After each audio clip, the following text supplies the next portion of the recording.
want to add something about Cowboy Carter. There's something from Vox back in April. Mm. Oh, actually, this was good. Elle wrote an article. I'll read this one. It says the rich black history that runs through Beyonce's Cowboy Carter.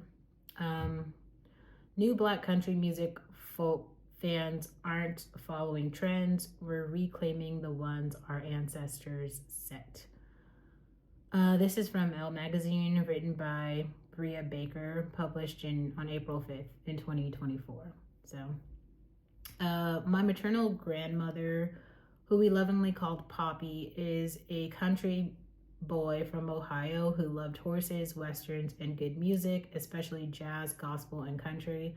Though he gave up on dive bars as a young man, Poppy was rarely seen without his cowboy hats. I, on the other hand, never really liked country music. In fact, I used to take pride in my affinity for R&B and rap because I thought those genres alone were an extension of my blackness. And that's interesting. I said the same about many other genres of music like rock, house, and EDM, which I ignorantly referred to as white people music. That's not to say I'm unaware of the Black American story behind most popular music. Because of my Poppy, I know what Miles Davis and Louis Armstrong did for jazz, as well as what Big Mama Thornton, Jimi Hendrix, Tina Turner, and Chuck Berry did for rock and roll. But whitewashing and erasure disrupt that storied tradition and pushes many young black people, myself included, away from genres that our ancestors danced, sang, and relaxed to. With her new album, Cowboy Carter, Beyoncé changed that trajectory for millions, reminding us all that black country artists have always led the field and have used country music to vent and navigate being black and working class in America. Unfortunately, the invisibilization of black country artists has created an industry where bona fide country songs from said artists are instead labeled R&B or pop. Despite more black Americans living in the South than any other region of the nation, there's an assumption that we only listen to urban music and cannot relate to anything else. But Beyoncé pushed back, creating an album that's true to her roots and resists the monolithic portrayal of blackness. Country, original rhythm, and blues, zydeco, and black folk music influences. These are the sounds she heard at rodeos, on the radio, and in her home. The album officially took 5 years to make, but it really is a reflection of Beyonce's whole life. In her truest project, which the singer calls the best music I've ever made, this album was born out of an experience that I had years ago when I did not feel welcomed, and it was very clear that I wasn't. Beyoncé wrote in an Instagram caption, but because of that experience, she continued, I did a deeper dive into the history of country music and studied our rich musical archive. The instruments used, like fiddles, Hammond B3 organs, washboard, steel guitars, accordions, and harmonics, draw on ancestral techniques, creating what her team called a gumbo of sounds. Rhiannon Gideons, and Black and Indigenous country artist, is also a music historian who has made it one of her life's missions to remind people that the banjo is an African diasporic creation. Gideon's banjo strums are what welcome listeners to Beyonce's Texas Hold'em. I didn't know that. The features and references prepped throughout the album are also proof of Beyonce's extensive research. On an interlude called Oh Louisiana, Beyoncé samples and remixes Chuck Berry, the father of rock and roll, who transformed rhythm and blues into something new entirely. Throughout Cowboy Carter, Beyoncé gives breath and life into the legacies of many musical geniuses, from Berry to Stevie Wonder to Linda Martell, the first black woman artist to be commercially successful in the genre.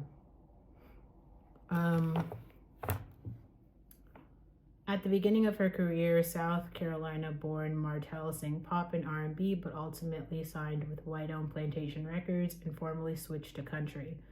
It was considered a risk at the time, but the pivot didn't come hard for Martell. The music was black and true to her Southern roots, against the advice of others who suggested Martell remain in the box Black artists were expected to create within, she continued to bring together the guttural wails of gospel music with the storytelling of country and the honesty of the blues. Interesting. After securing a few top 40 country hits, Martell felt her record label wasn't investing in her career as much as their white artists, and she tried to leave the label due to racism she endured and attempted to work with new production teams on the next phase of her career. Plantation Records, true to its name, wouldn't let Martell go, though she had fulfilled all her contractual obligations, and Martell was blackballed. Hearing Martell's voice on Cowboy Carter feels like destiny fulfilled and divine retribution. In her introduction of Spaghetti, a song that merges country and rap, Martell says genres are a little funny concept and we witness a baton being passed. More than half of a century after her first album, Color Me Country, was released, defying the silos of her generation, Martell ushers in a track by the greatest performer of our time who does the same.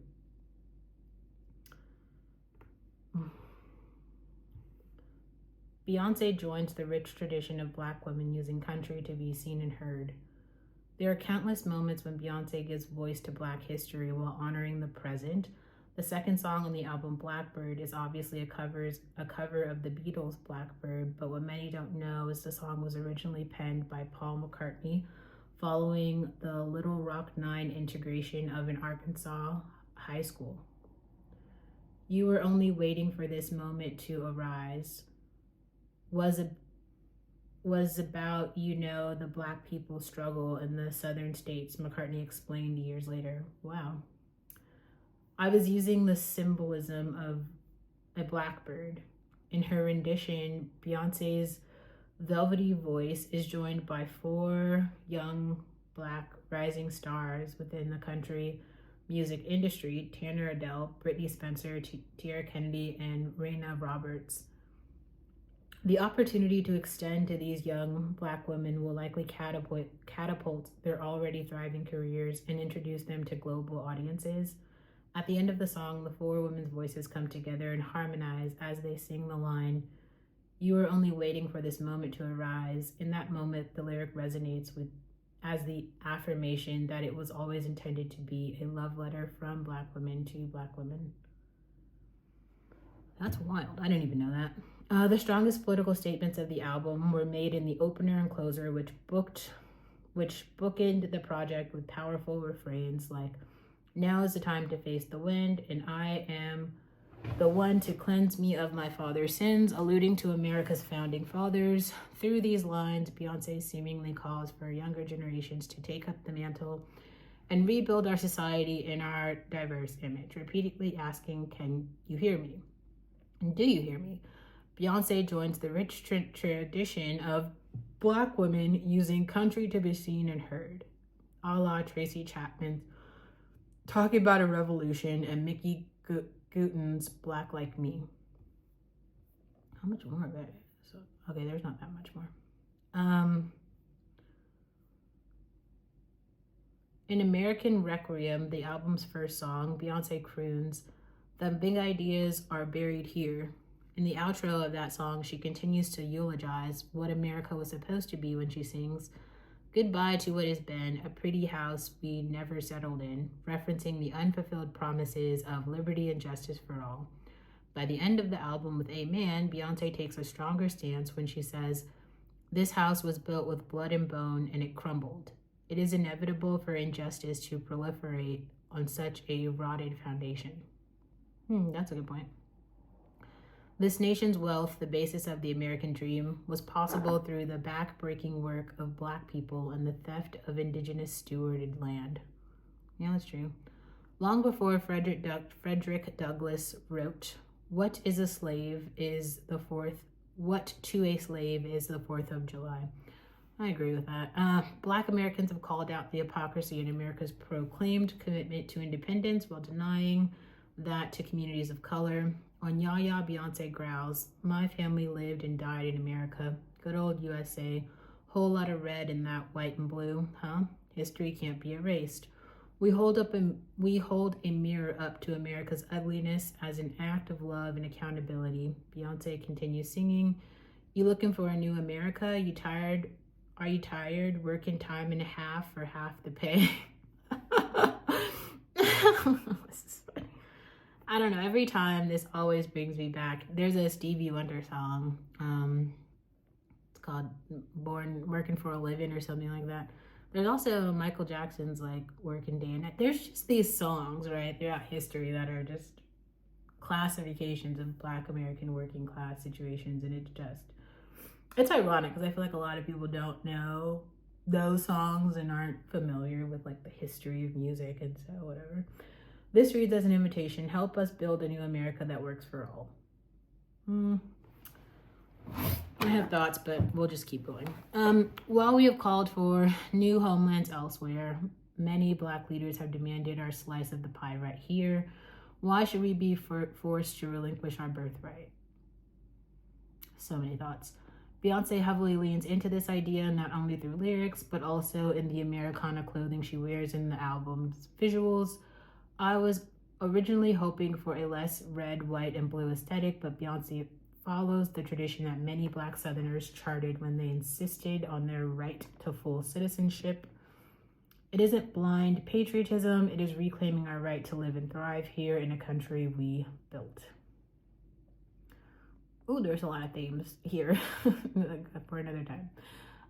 Taylor Crumpton, a music writer and Black Texan herself, wrote, "To be a Black Texan, you learn how to bear hatred and love in your heart at the same time." That is very quotable.